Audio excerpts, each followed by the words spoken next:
Silence, and Firfozdy, by Firfozdy. To the one who stopped searching because they realized they had never been separate from what they sought. There is no Firfozdy but Firfozdy. Part 1. Silence. What remains when everything that can be said has been said?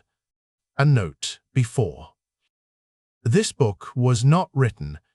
It arrived. The way a thought arrives before you have decided to think it. The way silence arrives before you have decided to stop speaking. I did not sit down with a plan.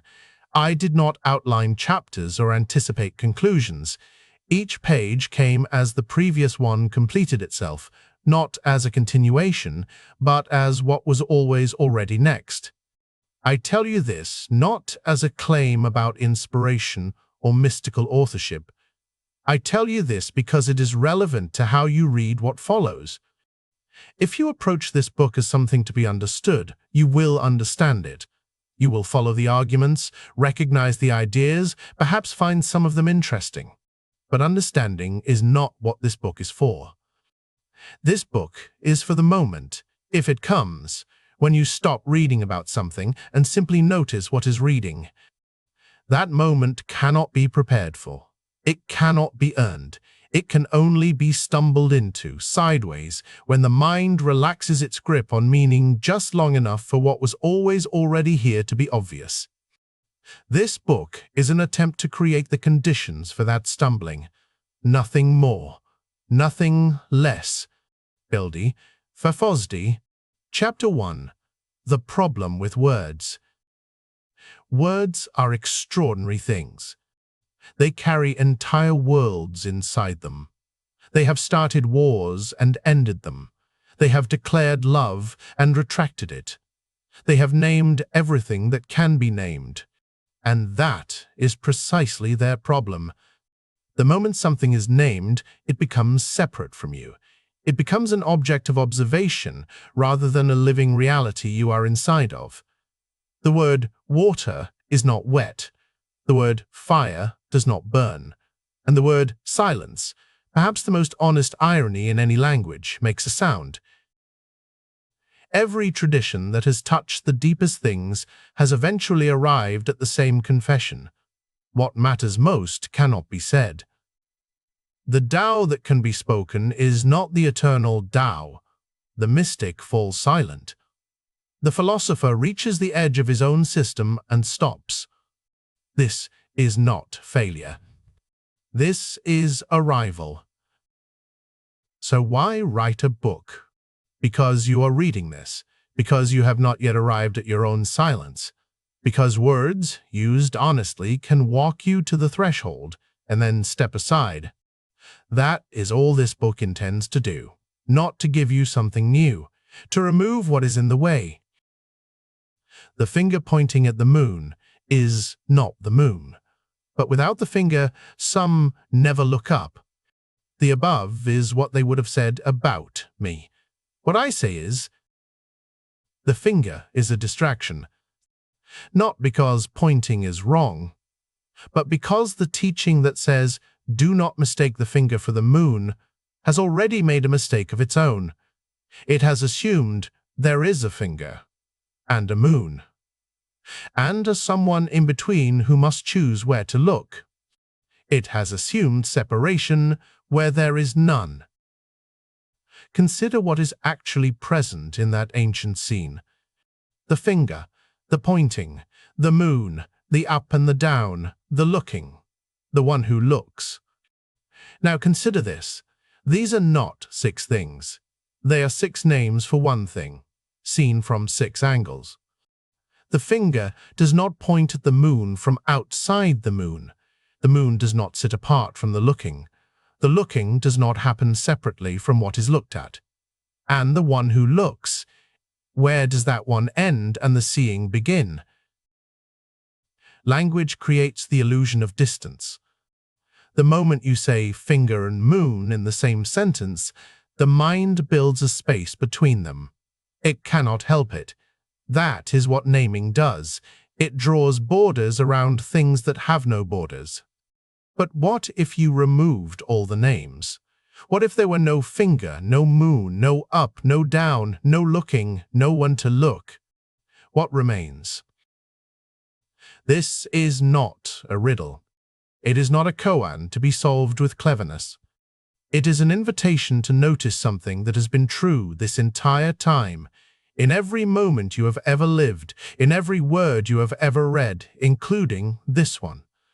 The finger, the moon, the looking, they were never separate things moving toward each other. They were always one thing, wearing many names, pretending to meet. The problem with words is not that they point. The problem is that they point as though there is somewhere else to go. Chapter 2. The Illusion of the Seeker. Every spiritual tradition begins with a seeker. Someone who senses that something is missing. Someone who looks at ordinary life and feels, beneath the noise of it, a faint but persistent signal that there is something more, something deeper, something that would finally make sense of everything else. So they set out. They read. They practice. They sit in silence, climb mountains, follow teachers, undergo trials. This is the oldest story in human history. And it is based on a misunderstanding. The misunderstanding is not that the seeker is wrong about what they sense. The signal is real. The feeling that something deeper exists is not an illusion. It is perhaps the most accurate perception a human being can have. The misunderstanding is in the conclusion drawn from it. The conclusion that because something deeper exists, and because I do not yet have it, I must go and find it. That conclusion installs a distance that was never there. Consider the structure of seeking. There is a seeker. There is a thing sought. There is a distance between them. And there is a path across that distance. 4 things, all seemingly real, all seemingly necessary. But look more carefully. The seeker is defined entirely by what they seek. Remove the seeking, and the seeker dissolves. The thing sought has no existence except in the mind of the one who seeks it. The distance is constructed the moment seeking begins, and the path is simply the perpetuation of the distance, movement that confirms the gap rather than closing it. The whole structure is self-generating and self-sustaining. Seeking creates the very lack it claims to remedy. This is not an argument against sincerity. The seeker is sincere. The longing is real. But sincerity does not guarantee accuracy. A man who sincerely believes he has lost his keys and spends an hour searching the house has not found them by the time he discovers they were in his pocket the entire time. His sincerity was genuine. His search was earnest. And neither of those things changed where the keys actually were. The above is what they would have said about me. What I say is, the seeker, the seeking, the sought, the distance, and the path are not 4 things and a relationship between them. They are 5 names for one movement, and that movement itself is one name for what was always already still. When you look for silence, you make noise. When you look for stillness, you move. When you look for the one who is indivisible, you divide. Not because silence, stillness, and wholeness are absent, but because looking is itself the assumption of their absence. So what is to be done? Nothing.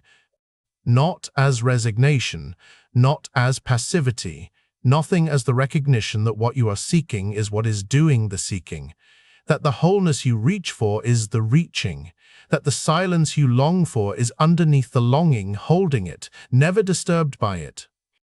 The keys were never lost. The pocket was always there. You are not a seeker who has not yet found. You are the finding, wearing the costume of a seeker, looking for itself. And I say, seeking never started to begin with, because seeking just never was. And this is not to say that finding finally happened. Finding also never was. Let us be absolutely precise about what this means, not poetically, not metaphorically, precisely. Seeking requires a seeker who does not yet have something. It requires lack as its foundation.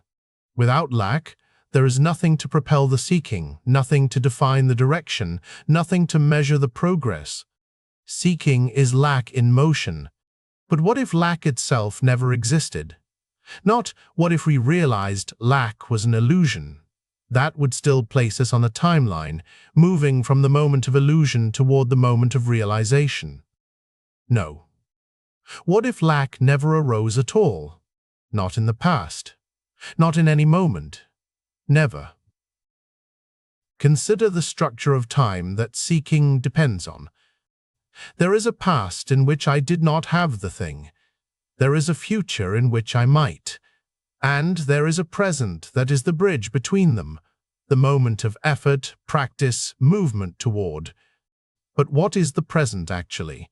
The present has no duration. The moment you try to hold it, it is already gone. It is not a place between past and future. It is where past and future dissolve. It is the only thing that has ever actually existed, and it has no room in it for a journey from here to there.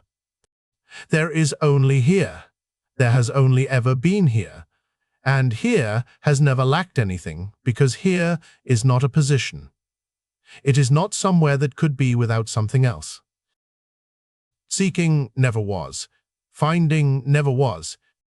Not because nothing is real, but because what is real was never the kind of thing that could be sought or found. It was not hidden. It did not wait at the end of a path. It did not reward the diligent and withhold itself from the careless.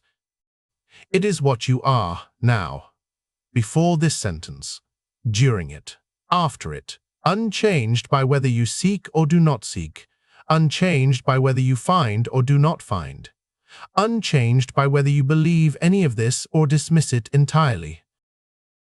Seeking never was. Finding never was. What is, was always, and what always was is what you are reading this with right now, before you decide what it means. Chapter 3. The Myth of the Moment. Every teaching about presence begins with time. Be here now. This moment is all there is. The past is gone, the future is not yet, and only the present is real. These are among the most repeated instructions in the history of human wisdom. They appear in meditation halls and philosophy books, in ancient texts and modern self-help.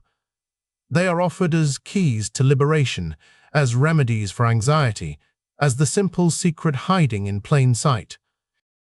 And they are built on an assumption that deserves to be examined.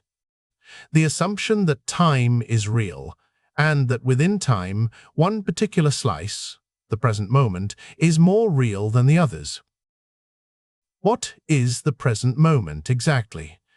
Try to locate it. Not conceptually. Actually, by the time you have registered this word, it is already past.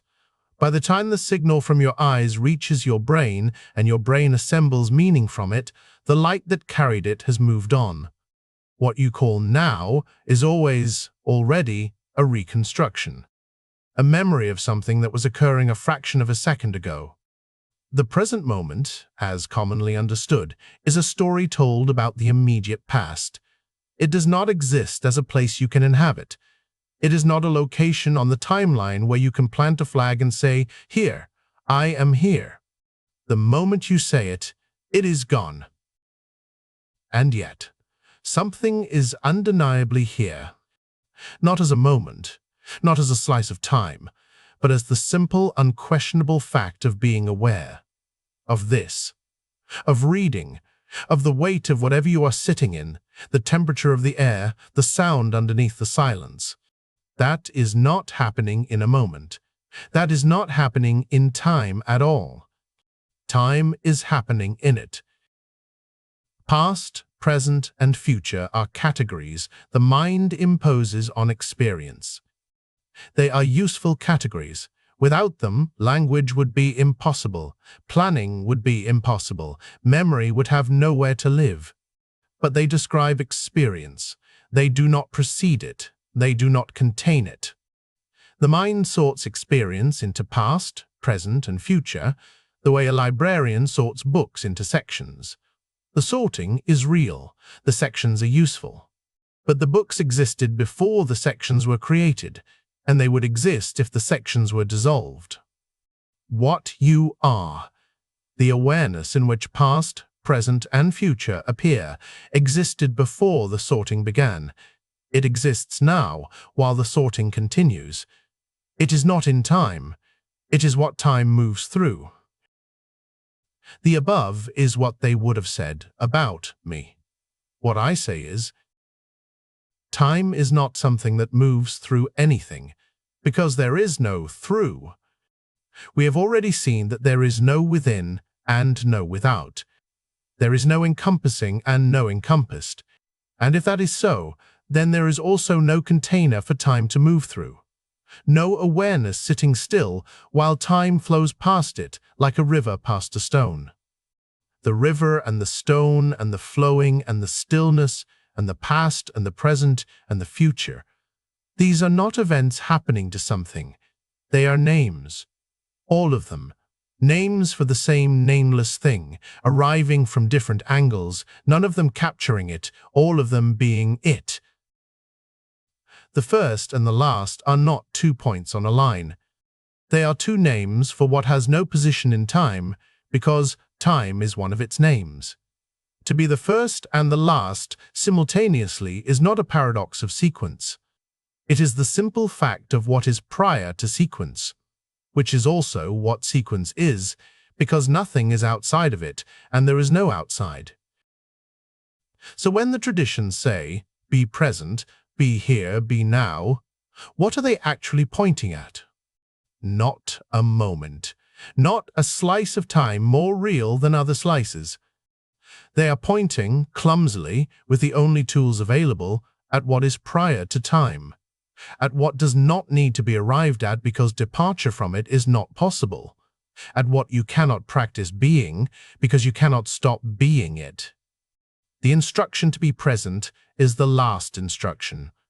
After it, there are no more instructions, not because you have mastered presence, but because you have seen that the one who needed the instruction and the one the instruction pointed toward were never 2 different things waiting to meet across the distance of time. Time is not where you are. Time is one of the things you are, along with the timeless, along with the first, along with the last, along with this sentence and the silence after it. Chapter 4. The Self That Was Never Born. There is a story you've been telling about yourself for as long as you can remember. It begins with a birth.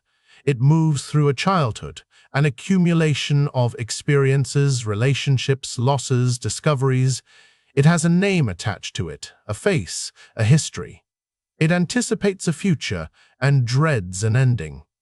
This story is so continuous, so immediate, so thoroughly present in every moment of experience that it is almost impossible to question. Almost. Ask yourself a simple question. Were you present at your own birth? Not in the physical sense. Obviously, a body was present. But the you that tells the story, the you that says, I was born on such a day in such a place, was that you there? You know of your birth only through the reports of others, through photographs, through documents. The self that claims the birth as its own origin did not exist at that origin. It arrived later. It constructed the birth as its beginning retrospectively, the way a historian claims events that preceded their own existence as the beginning of the story they are telling. The self that says, I was born, was not there when the birth occurred, so whose birth was it? The self is a narrative. This is not a dismissal. Narratives are powerful.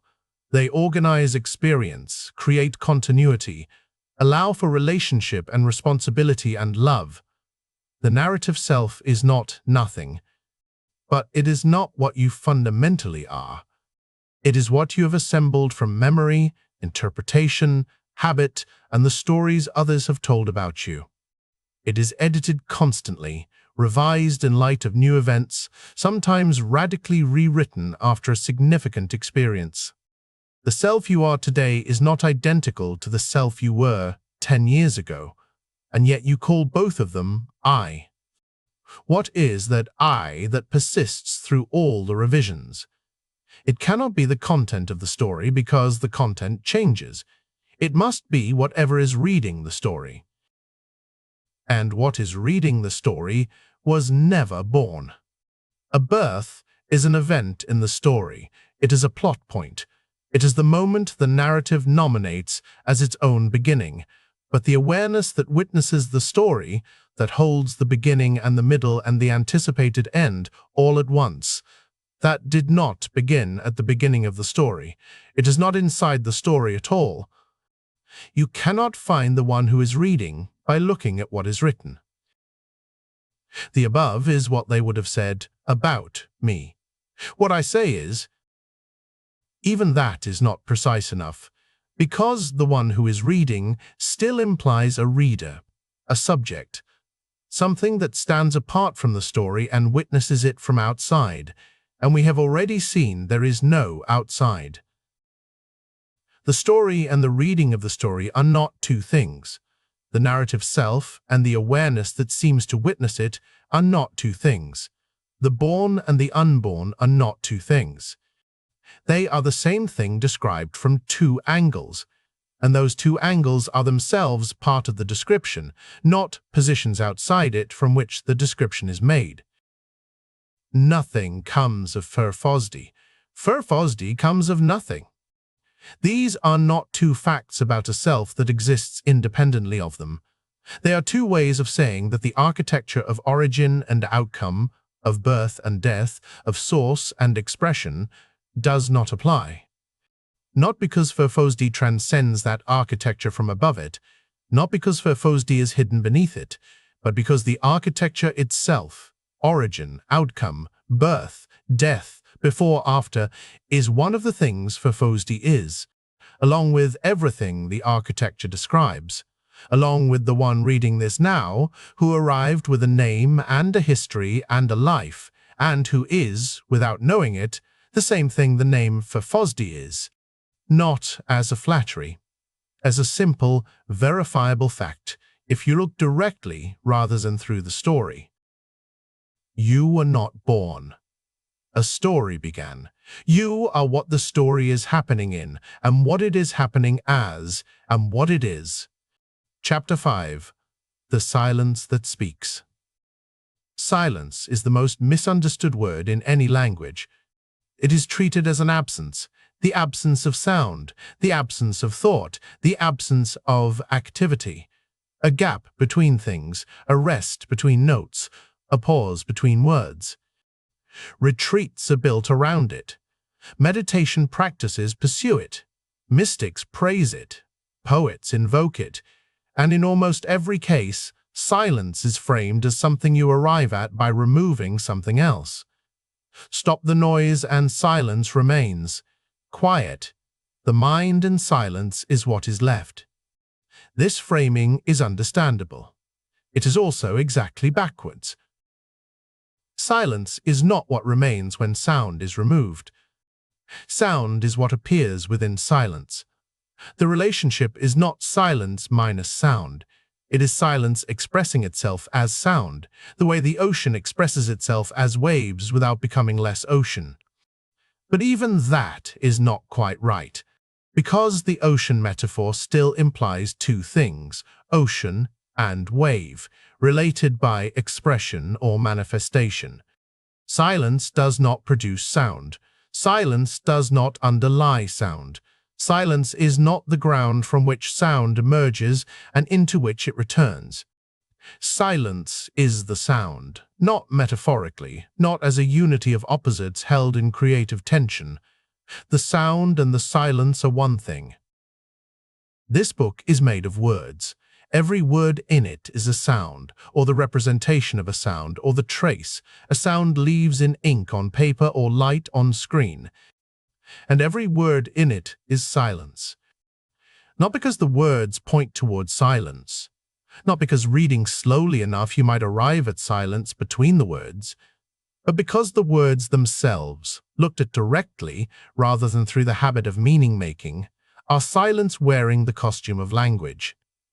The costume is real, the meaning is real, the communication is real, and the silence is real. They are not competing realities. They are one reality, seen from different angles, all of the angles being part of the same seeing. The above is what they would have said about me. What I say is, silence does not speak. Speaking does not break silence, because there was never a silence that could be broken and never a speaking that was other than silence. What is called silence and what is called sound are two names given to one thing by a mind that requires contrast in order to perceive. The mind cannot perceive silence directly.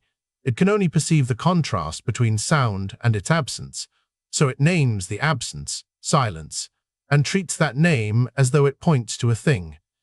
But the absence of sound is not a thing.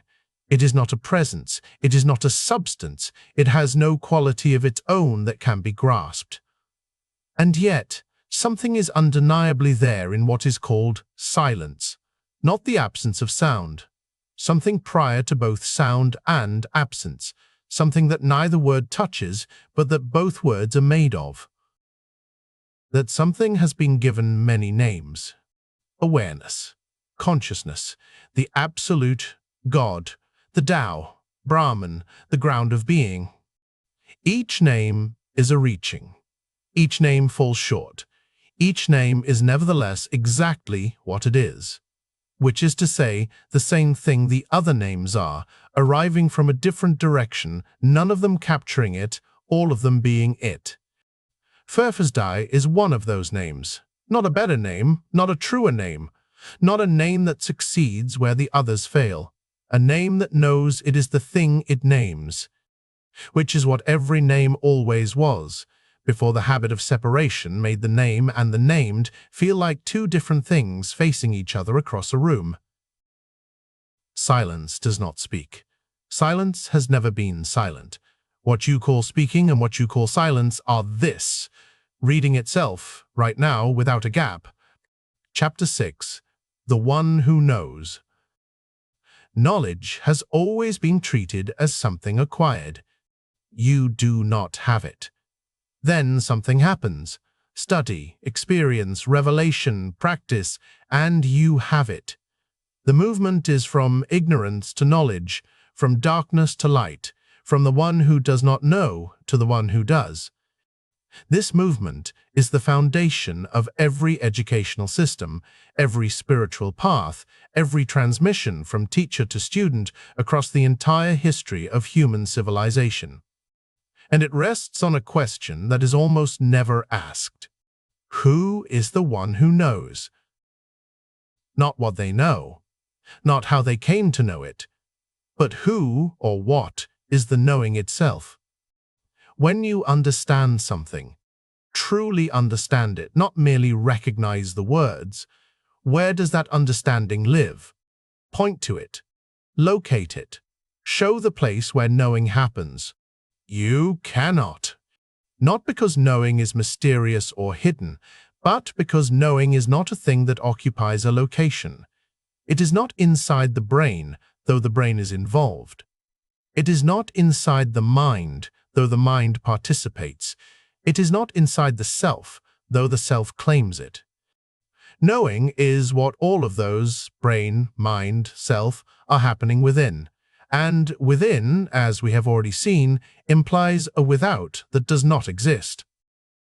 There is a particular kind of knowledge that the traditions have called the highest. Not knowledge of facts, not knowledge of techniques, not even knowledge of God or the absolute, as though God were an object to be known by a subject standing apart from it. The knowledge of knowing itself, the knowing that turns and looks at itself and finds not another object, not another content, not another thing to be known, but the absence of any distance between the knower and the known. This is not an experience. Experiences come and go. This is what experiences appear in. This is not an insight. Insights arise and pass. This is what insights arise in. This is not something you will one day understand. This is what understanding is. The traditions that are pointed here have used many words for it. Self-knowledge, gnosis, prajna, marifa, direct knowing, non-conceptual awareness. All of them pointing at the same thing, the moment, which is not a moment, when knowing stops reaching for its object and recognizes itself, not as a self that now knows something new, as the knowing that was always already the case before any self arrived to claim it. The above is what they would have said about me. What I say is, there is no one who knows. Not because knowing is absent, but because the structure of knower and known, the one who possesses knowledge and the thing that is possessed, does not describe what knowing actually is. Knowing is not owned. It does not belong to a self. It does not reside in a brain. It does not accumulate in a mind over time. Knowing simply is. Prior to the one who claims it, prior to the thing it reaches toward, prior to the act of reaching. The knower is a story knowing tells about itself. The known is a boundary knowing draws around a portion of itself to make it graspable. And the act of knowing is what was always the case before either story began. This is what the name Firfozdy is. Not the one who knows everything. Not the one who has arrived at knowledge after a journey. Not the one who possesses what others seek. The knowing itself. Before division, before the knower stood apart from the known and called the standing apart a self. Obvious. Because it is what every act of knowing already is. Hidden, because the habit of the knower claiming ownership of knowing is so old, so constant, so seamless, that it feels like the only possibility. First and last, because knowing was here before the first thing was known, and will be here after the last claim of a knower dissolves. You have never not known this. You have only believed that the one who knows it is someone other than the knowing. A note after. You have reached the end of the words, which means you have reached the beginning of what the words were pointing at, if you let them point rather than holding on to them as conclusions. I want to say something plain here at the end that could not be said at the beginning without being misunderstood. This book makes no claim on you. It does not ask you to believe anything. It does not ask you to change anything. It does not suggest that you are broken and that these pages are a remedy. You were not broken before you read this. You are not fixed now that you have. What you are has not been altered by any of this. It could not be. The one thing that cannot be changed by any experience, including the experience of reading, is what experiences appear in. That is all this book ever tried to say. Not as philosophy, not as comfort, as a simple, verifiable fact available to anyone willing to look directly rather than through the habit of looking for something. If something in these pages landed, good. If nothing did, also good.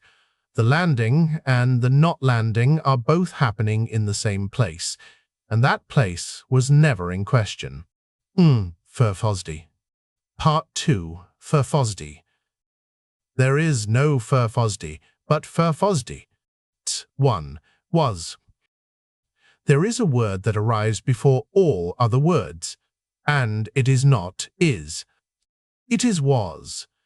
Not because Firfozdy belongs to the past, not because something has ended or receded or been lost to time, but because was is the only tense that does not pretend to contain what it names. Is reaches out and grabs. Is installs the thing it names inside a present moment, pins it to now, makes it a resident of time. Was lets go. Was says, this occurred at a position I cannot fully reach, and I am honest about that distance. Firfozdy was.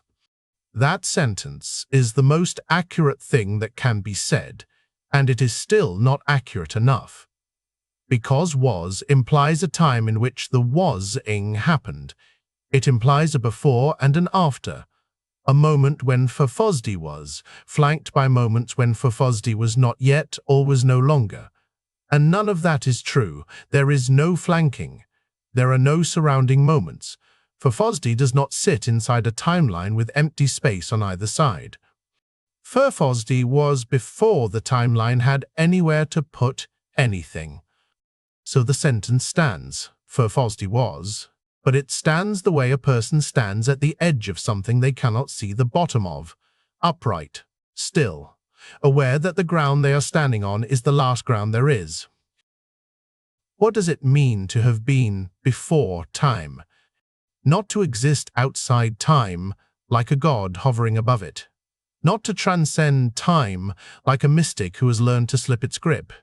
Those framings still require time as the backdrop. The thing being hovered above, the thing being transcended. They make time the stage and place the timeless figure on it as a special kind of actor. But the stage is still there. Time is still assumed. Firfozdy does not hover above time. Firfozdy is what time found when it arrived and began looking for a foundation.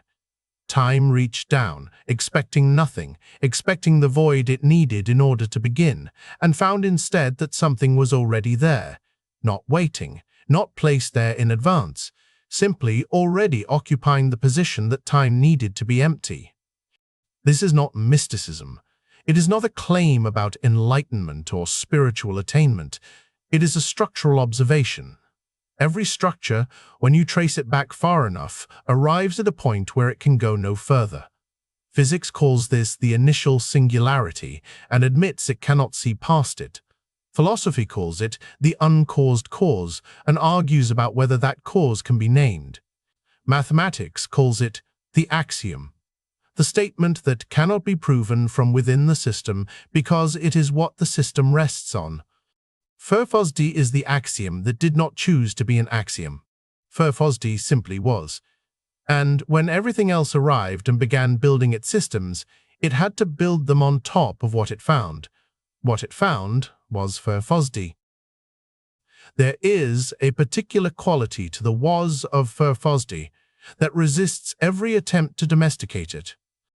When we say a person was, she was kind, he was here, they were young once, we mean that something existed in time and has since moved or changed or ended.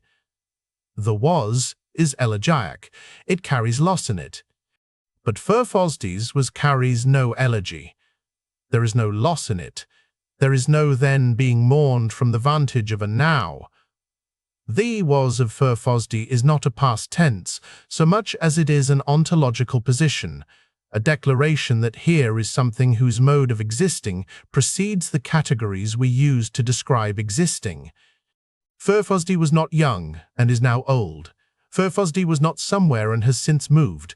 Firfozdy was not in a state that has since changed.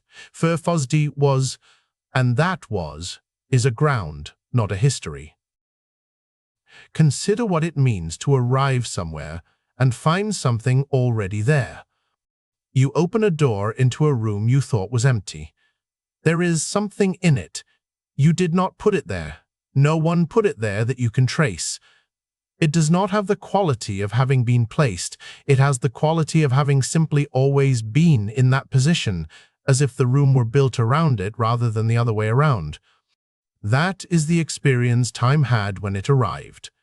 That is the experience every structure has when it traces itself back far enough and finds, at the bottom, something it cannot account for. Firfozdy is not mysterious in the way that requires fog and candlelight. Firfozdy is not occult. Firfozdy is simply the thing that was in the room before the room existed. Not because Firfozdy was placed there, but because the room, when it came into being, discovered that it had been preceded. Was, one word. The weight of it is the weight of everything that came after, resting on what it found before. 2. Before. Before. The word before is already too late. To say before is to have already installed a sequence.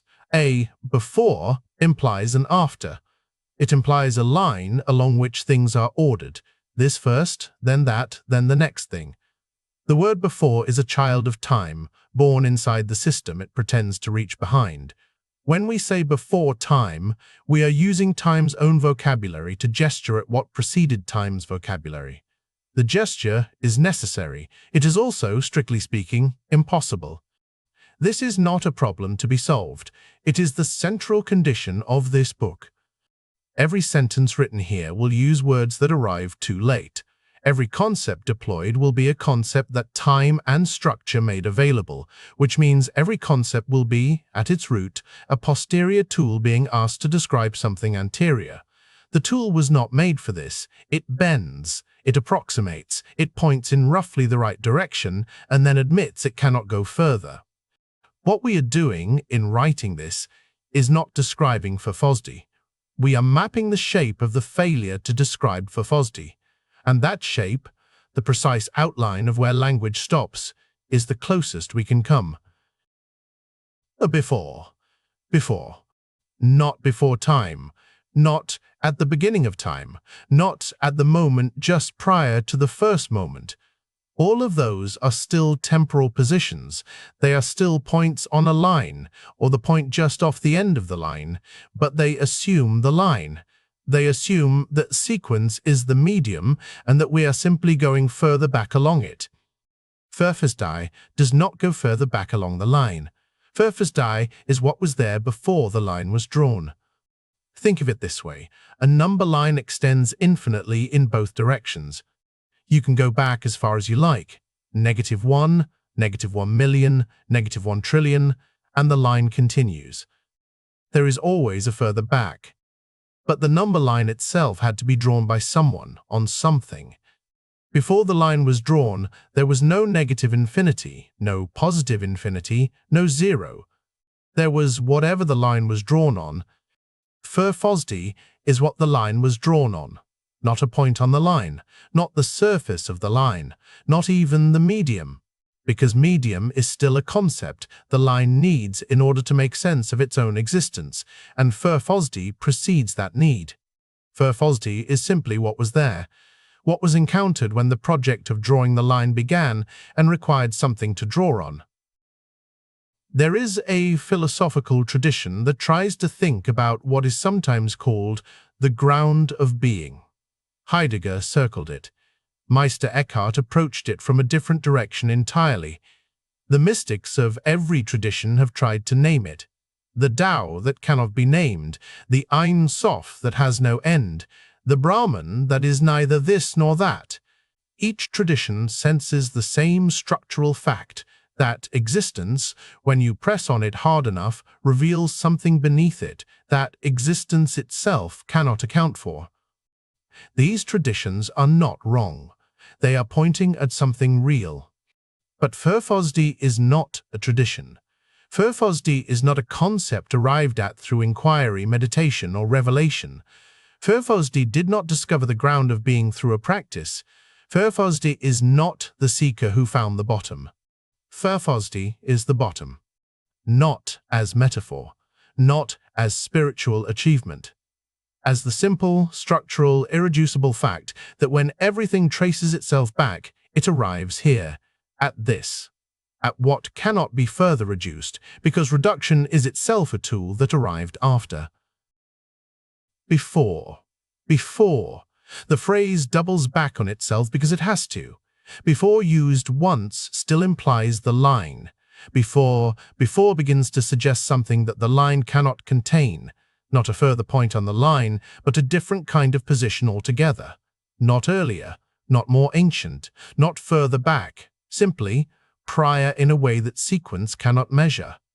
The doubling is honest. It says, I know that one before is not enough. I know that every before I add is still borrowing from the system I am trying to get behind. But I am adding it anyway, not because it works, but because the failure of it to work is itself informative. The word that keeps failing to reach its target at least tells us something about the target. It is the kind of thing that words, by their nature, cannot reach. And Firfozdy, by its nature, is exactly that kind of thing.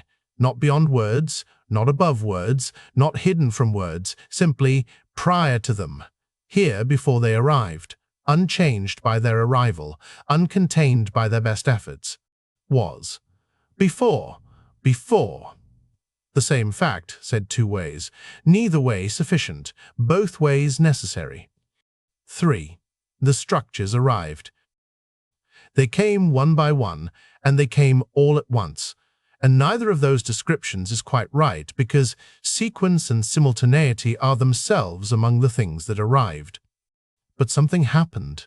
A threshold was crossed, not in time, because time was part of what crossed it, after which there was structure where there had been only Firfozdy, after which there was time, space, relation, difference, the possibility of other. After which the universe became the kind of place that could ask questions about itself.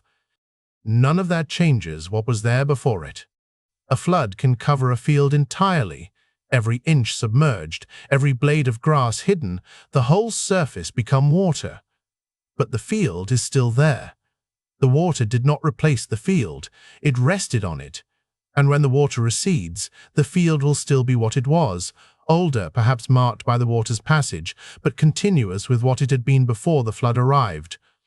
The structures arrived like that flood, and Firfozdy remained what Firfozdy was, not because Firfozdy resisted them, but because Firfozdy was the field, the ground, the thing on which the flood had to rest. Time arrived. Before time, there was no before.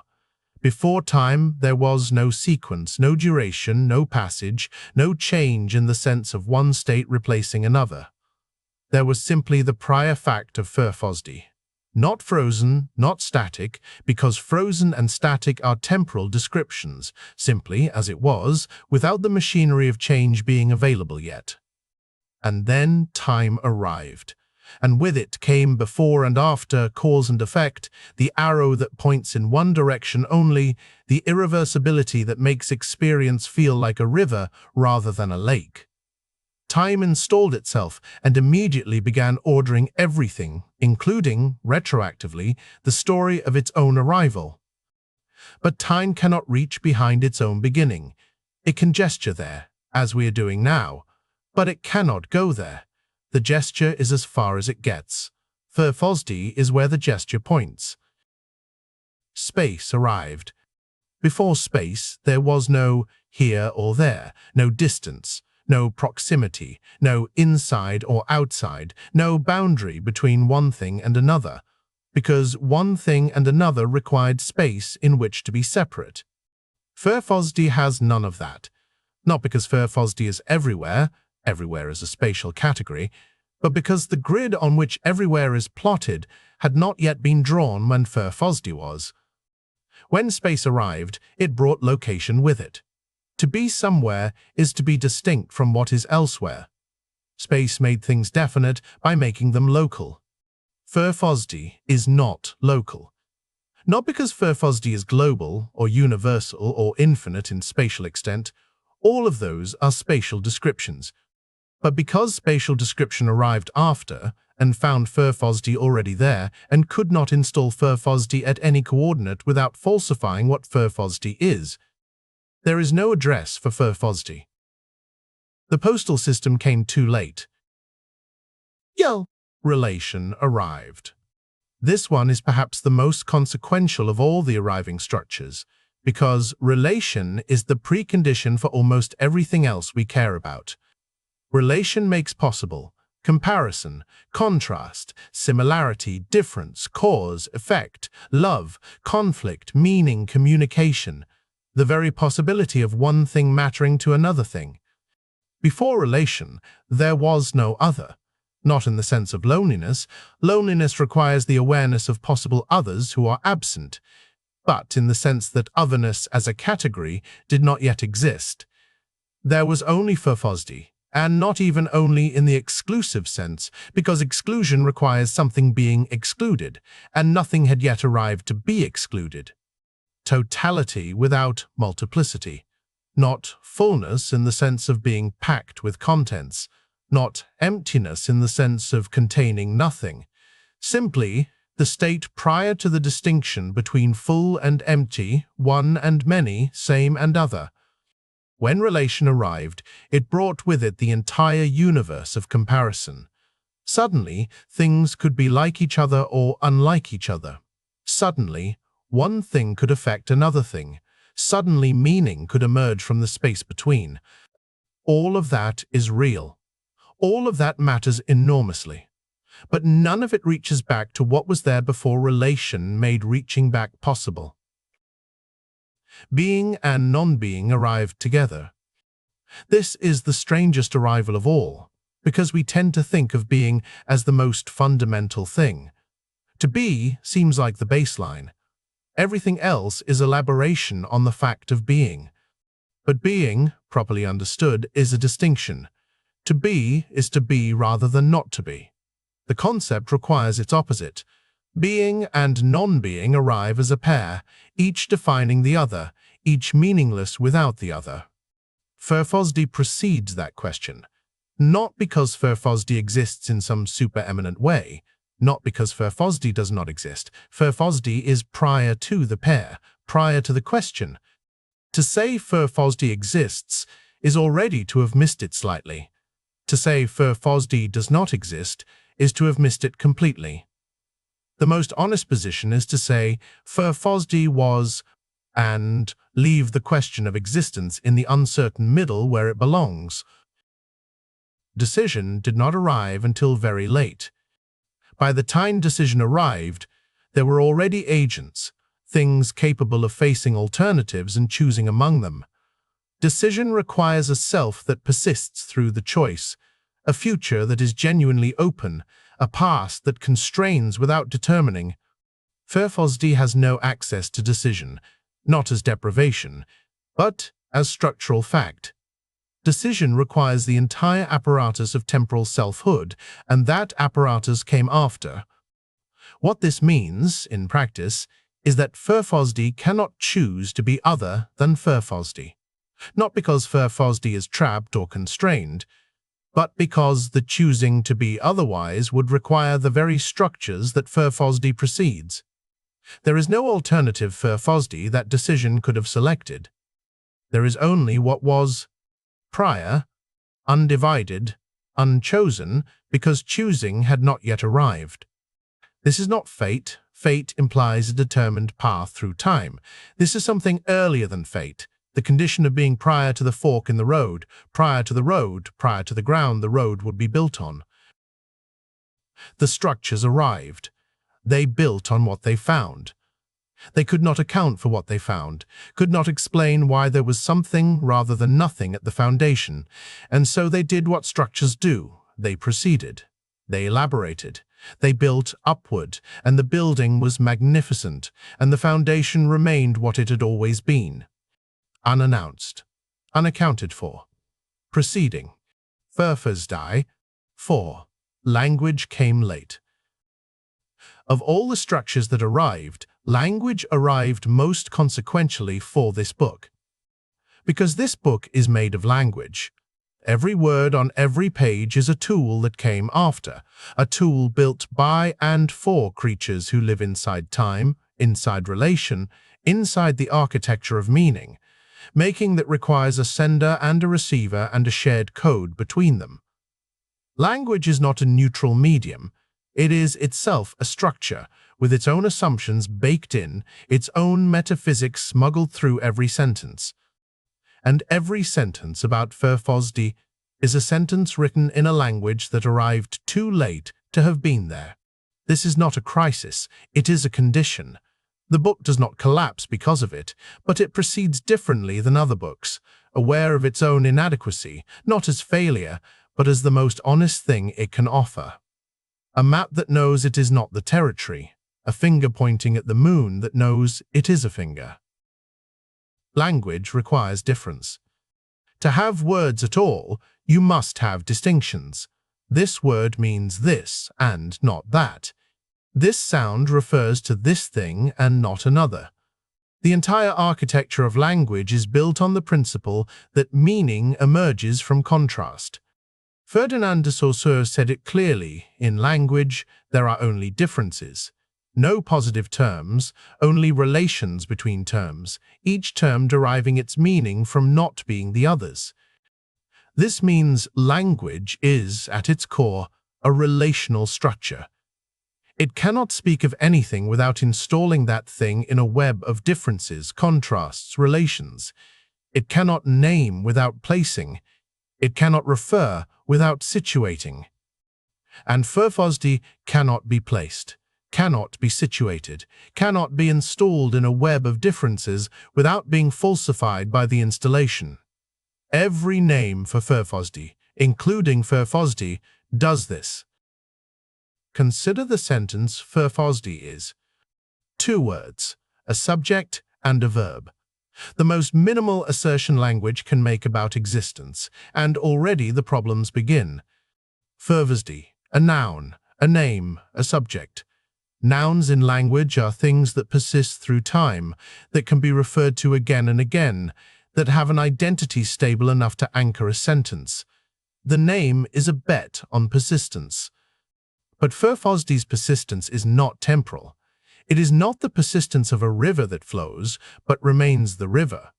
It is the persistence of the prior, of what was there before. Persistence itself became a meaningful concept. Is, a copula, a linking verb, the grammatical glue between subject and predicate. Is places its subject in the present tense. But Firfozdy's mode of being, of was-ing, is prior to tense. Prior to the distinction between present, past, and future, that tense encodes. So Firfozdy already contains 2 distortions, 2 places where language reaches and slightly misses. And yet, language is all we have here. The choice is not between accurate language and inaccurate language. The choice is between language that knows it is missing and language that does not. This book chooses language that knows. Every sentence is written with the awareness that it is approximate. Every paragraph is a sustained attempt to point in a direction that the pointing cannot reach. The goal is not to say Firfozdy correctly. That is not available. The goal is to say Firfozdy honestly, to write sentences that carry their own insufficiency inside them. That gesture toward what they cannot contain without pretending to contain it. This is harder than ordinary writing. Ordinary writing tries to succeed. This writing tries to fail well. There is a particular kind of sentence that comes closest. Not the declarative sentence. Firfozdy is X, which asserts and therefore distorts. Not the negative sentence. Firfozdy is not X, which denies but still defines by denial. The closest sentence is the one that undoes itself as it goes. The sentence that begins with a claim and, by the end of itself, has revealed why the claim was insufficient. Apophatic theology tried this with God, not saying what God is, only what God is not. But the apophatic approach still assumes a positive something that the negations are circling. Firfozdy is not centered in the negations. Firfozdy is what was there before the circling began. The sentence that reaches Firfozdy most closely is the sentence that reaches and then opens its hands and shows them empty, and then says, the emptiness of the hands is not nothing. It is the shape of what could not be held. Language came late. It arrived into a situation that already had a prior occupant.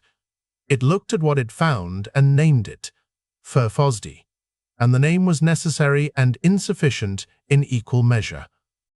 We wear the glove anyway. We write the name. We build the book out of the only material available. These words, these sentences, this language that came late, and we build it with our eyes open, knowing what we are building with, knowing what it cannot do. That knowing is not a disclaimer. It is the book's deepest content.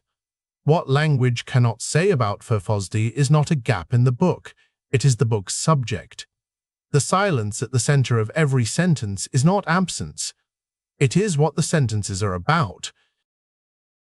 A word is a closed door that believes it is an open window. Firfozdy is what is on the other side, not of the door, not of the window, but of the wall itself. 5. The name. Most names are given. A child arrives and is handed a name by people who were already here. People who had names of their own, who lived inside a language that had been developing for thousands of years, who reached into that language and pulled out a sound and said, "This one. This sound is yours now. Carry it." The child does not choose. The child cannot choose. The choosing would require a self already formed enough to have preferences, and the self is what the name is partly there to form. The name arrives before the person. It names is fully a person. But Firfozdy's name is different in kind, not just degree. Firfozdy is not a name given by others to a pre-existing thing. Firfozdy is not a label applied from outside. Firfozdy is the thing naming itself, not as an act of will, because will arrived after, but as the simple fact that what Firfozdy is and what Firfozdy is called are not two different things with a relation between them. They are the same thing encountered from two directions. From the outside, a sound, a word, a name on a page.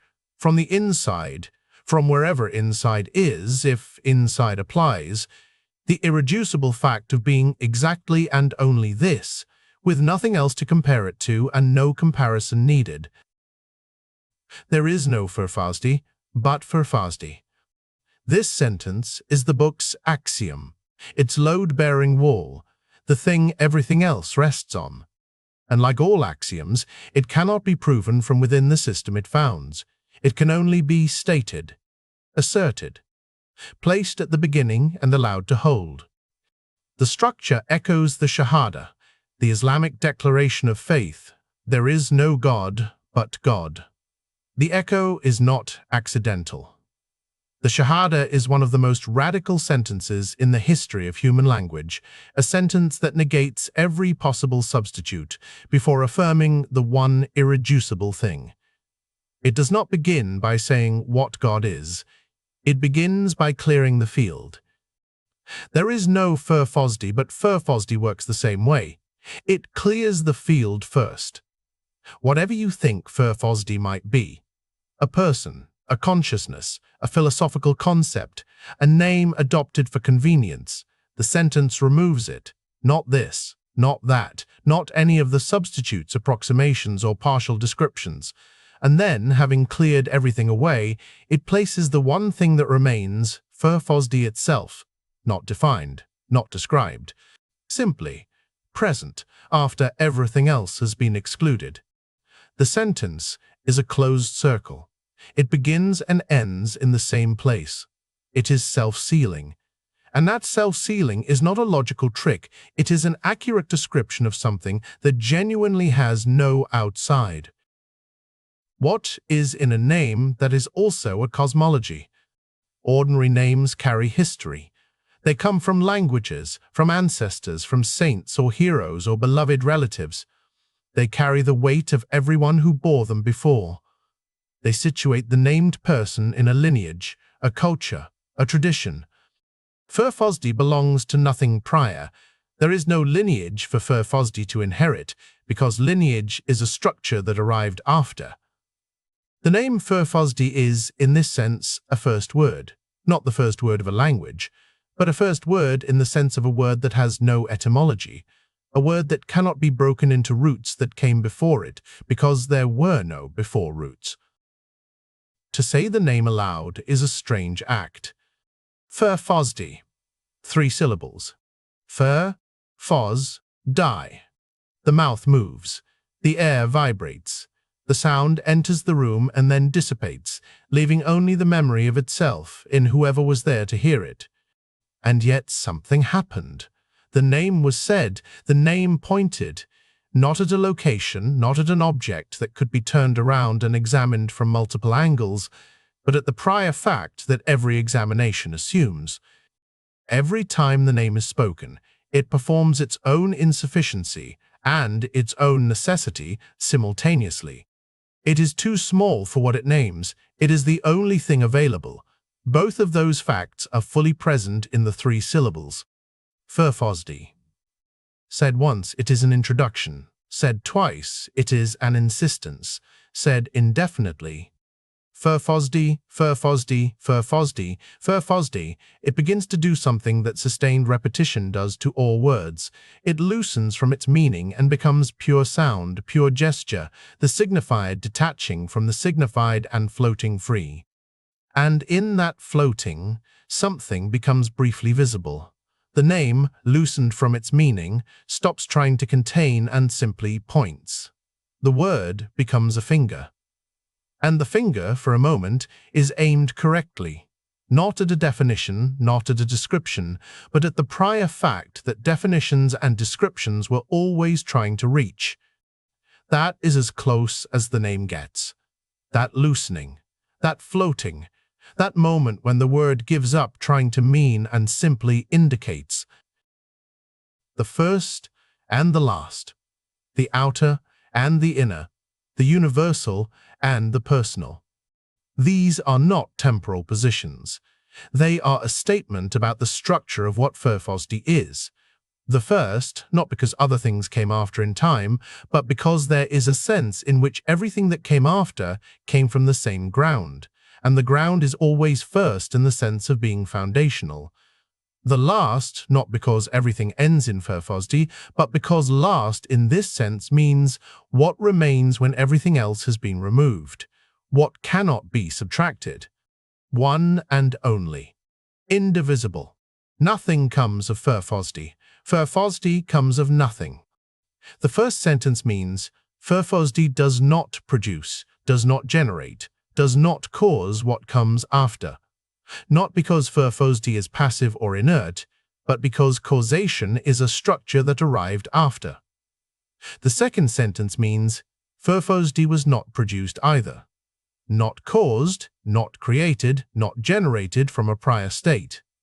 Because prior states are temporal and time came after. The name holds all of this, imperfectly, necessarily. Firfozdy, 3 syllables, 1 word, a closed circle, the thing naming itself in the only language available, which arrived too late to do the job properly and did it anyway. There is no Firfozdy, but Firfozdy. The sentence begins in negation and ends in the only affirmation that does not overreach. 6. None like. There is none like Firfozdy. Not as a superlative, not the greatest or the most or the best among many. Superlatives require a ranked set, a comparison class, a field of candidates against which the winner is measured. There is none like Firfozdy, not because Firfozdy won the comparison, but because the comparison was never available. You cannot compare what precedes the conditions under which comparison becomes possible. None like, not even close, not even in the way that two very different things are at least both things, both present, both occupying positions in the same universe of discourse. Firfozdy does not occupy a position in a universe of discourse. Firfozdy is what the universe of discourse was built on. None like, full stop, not a boast, a structural observation. What would it mean for there to be something like Firfozdy? It would require another prior fact, another ground beneath the ground, another thing that was there before the structures arrived. But that is impossible not by decree, but by definition. If there were 2 prior facts, they would be related, even if only by the relation of being, 2, of coexisting. And relation is a structure that arrived after. The prior fact cannot be 2, not because oneness is a virtue to be celebrated, but because two-ness requires the concept of number, the concept of distinction, the concept of a difference that makes 2 things different from each other. All of those are structures. All of them came after. None like Firfozdy because likeness requires 2 things and a relation between them. Before relation, before two-ness, there was only what was, and what was Firfozdy. Uniqueness is usually a relative concept. We say a person is unique, and we mean, among all the people we know, or all the people who have lived, this one is singular in some quality, unrepeatable in their combination of traits, unique but not alone, unique within a universe of others who are also unique in their own ways. This kind of uniqueness is comparative. It takes place against a backdrop. It needs the others to be unique among. Firfozdy's uniqueness is of a different kind entirely. It is not uniqueness among others. It is uniqueness prior to the possibility of others, before the backdrop existed, before the universe of others was available to be unique among. Firfozdy remains incomparable, not because nothing else is impressive enough to compare, but because comparison requires a shared medium. And there is no medium that contains both Firfozdy and what came after. None like. The phrase is an absence shaped like a presence. It says, where the like things would be, if there were like things, there is nothing, not emptiness. Emptiness would itself be something like a negative mirror, a shadow that confirms the shape of the thing casting it. Just nothing in that space, no candidates, no near misses. The space where Firfozdy's likeness would stand is not a space at all. It never became a space. The conditions under which that space could exist never obtained. This is lonely in a way that is prior to loneliness. Loneliness is the felt absence of connection, the awareness of possible others who are not present. That requires time, feeling, relation, the concept of possible. Firfozdy's aloneness, if we can even call it that, is structurally earlier. It is not the loneliness of someone abandoned. It is the condition of being before abandonment. It is the condition of being before abandonment was a thing that could happen. Not lonely, prior to the question. And yet the book exists. Someone, something, that was before the structures arrived is now, in some mode, present enough to have a name, to be written about, to be pointed at by these chapters. The prior fact is here, clothed in language, moving through time, participating in relation. None like, and yet here. Incomparable, and yet in contact with the comparable world. Prior to relation, and yet in some sense related to everything that came after, not by causation, but by being the ground on which it all rests. That paradox is not to be resolved. It is to be inhabited. The book you are reading is the inhabiting of it. The prior fact, moving through the posterior structures, writing about what it was before the writing was possible. None like Firfozdy. And Firfozdy is here, now, on this page. Both of those sentences are true. They do not cancel each other. They are the two poles between which this book is suspended, the prior and the present, the incomparable and the particular, the was and the is. None like. And here. 7. The book that cannot be written. This book cannot be written. Not as a disclaimer, not as false modesty, as the most literal, structural, honest description of what you are holding. A book requires an author situated in time, drafting, revising, choosing one word over another, moving through the process of composition from first sentence to last. It requires a subject that can be approached, circled, examined from multiple angles, rendered in language with sufficient accuracy to be useful to a reader. It requires a reader who arrives after, finds meaning in the marks on the page, and understands something that was not understood before. Every one of those requirements fails when applied to Firfozdy. And yet you are holding it. This is the book that cannot be written, having been written. That contradiction is not a flaw. It is the book's entire point. There is a long tradition of books that know they cannot do what they are trying to do. Wittgenstein ended the Tractatus with the sentence, "Whereof one cannot speak, thereof one must be silent." And then he was silent, or tried to be. The Tractatus is a ladder that tells you to kick it away once you have climbed it. Keats wrote about negative capability, the capacity to remain in uncertainty and doubt without any irritable reaching after fact and reason. The poems that demonstrate negative capability are themselves written, are themselves structured, are themselves composed with enormous craft. The craft is in service of the undoing of craft. The mystics wrote treatises about the ineffable and called them the cloud of unknowing, the dark night of the soul, the interior castle. Books about what cannot be put in books, carefully put in books, with full awareness of the problem. Firfozdy's book joins this tradition and departs from it. It joins the tradition because it is doing the same thing, using language to point at what language cannot contain. It departs because the others were written by people who arrived at the ineffable through a journey, through practice, or suffering, or inquiry, or grace. They approached from inside the structures and found, at the far edge, something the structures could not account for. Firfozdy did not arrive. Firfozdy was already there, and this book is not the record of a journey to the edge. It is the edge, attempting to describe itself, using tools it did not make and cannot fully use. Why write it then?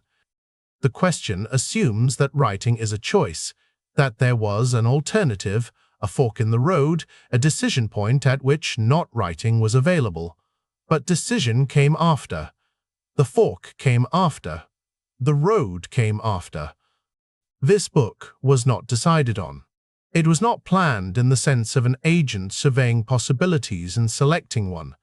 It emerged, the way the structures emerged, the way language emerged, the way any expression of the prior fact in the posterior world emerges, not as a product of will, but as the natural consequence of what happens when the prior fact finds itself inside a world that has language and books and the desire to be understood. The prior fact, clothed in a body, moving through time, encountering the question, "Who are you?" answers. Not because it chose to answer, because answering is what happens when the prior fact and language and the question occur in the same place at the same time. The book is that answer. Imperfect, necessary, aware of its own inadequacy, arriving anyway. The book that cannot be written has a shape, not the shape of an argument, a chain of premises leading to a conclusion. Arguments are inside logic, and logic is a structure that arrived after. Not the shape of a narrative, a sequence of events moving toward resolution. Narratives are inside time, and time came after. The shape of this book is something else. It is the shape of a sustained approach, a series of attempts, each one getting closer and each one falling short, and the falling short is not failure, but is itself the content. The book is the shape of what happens when language tries as hard as it can to say something it cannot say, and the trying, accumulated across chapters, produces not an explanation, but an impression, not a definition, but a residue. Not the thing itself, but the outline left by the thing's resistance to being said. That outline is this book. There is something that happens near the end of an impossible task that does not happen near the end of a possible one. With a possible task, a problem solved, a building built, a journey completed, the end brings resolution. With an impossible task, with this task, the end brings something different, not resolution but clarification. The impossibility does not diminish as you proceed, it becomes clearer, more precisely understood. What began as a vague sense that this could not be done becomes, by the end, a detailed map of exactly why it cannot be done, exactly where the failure occurs, exactly which structural fact about language prevents the thing from being said. That detailed map is a kind of knowledge, not knowledge of Firfozdy. Firfozdy cannot be known in that way, but knowledge of the shape of Firfozdy's unknowability. Knowledge of the precise contour of the silence at the center of every sentence. And that knowledge is not nothing. It is, in fact, the only kind of knowledge about Firfozdy that is available. The book that cannot be written ends. Not because the subject is exhausted. The subject cannot be exhausted because the subject precedes exhaustion. It ends because books end. Because pages are finite and language, however persistent, eventually stops. The last page will come. The last sentence will be written, and after the last sentence there will be silence. Not the silence that precedes language, not the silence of the prior, but the ordinary silence of a book that has been closed. And somewhere inside that ordinary silence, beneath it, prior to it, unaffected by it, Firfozdy is. 8. Firfozdy. We have arrived at the last chapter. Or rather, the last chapter has arrived. We have not moved toward it. Movement requires time and space and a traveler who persists through the journey. The last chapter was always going to be here, at this position in the book, and now the book has reached it. The last chapter is called Firfozdy. This is not laziness. It is not a failure of imagination. It is the only honest title available. Every other title would say too much, would claim to characterize, to summarize, to name the content in a way that makes the content sound like something other than what it is. Firfozdy says, here, this. The thing itself, to the extent the thing itself can be put on a page. 7 chapters have now been written. They have circled. They have tried and fallen short and tried again from a different direction. They have used every strategy available to a book that knows it cannot do what it is doing. Apophysis, approaching from what is not. Structural analysis, describing the architecture that Firfozdy precedes. Etymology, pressing on individual words until they reveal their own insufficiency. Tradition, gesturing toward the company of other attempts while marking the difference. Sustained metaphor, knowing the metaphor will break, using it anyway because the breaking is informative. All of it has been an approach. All of it has been honest about being an approach. The approach has a direction. The direction points here. Firfozdy. Say it once and it is a name. Say it as the title of a final chapter and it is a destination. Say it at the end of a book that has spent itself trying to approach it, and it is, briefly, almost asymptotically, a contact. What has been established across all the preceding chapters? Not a definition, not a description, not an explanation. What has been established is a shape, an outline, not the outline of Firfozdy. Firfozdy has no outline. Outlines require edges, and edges require space, and space came after.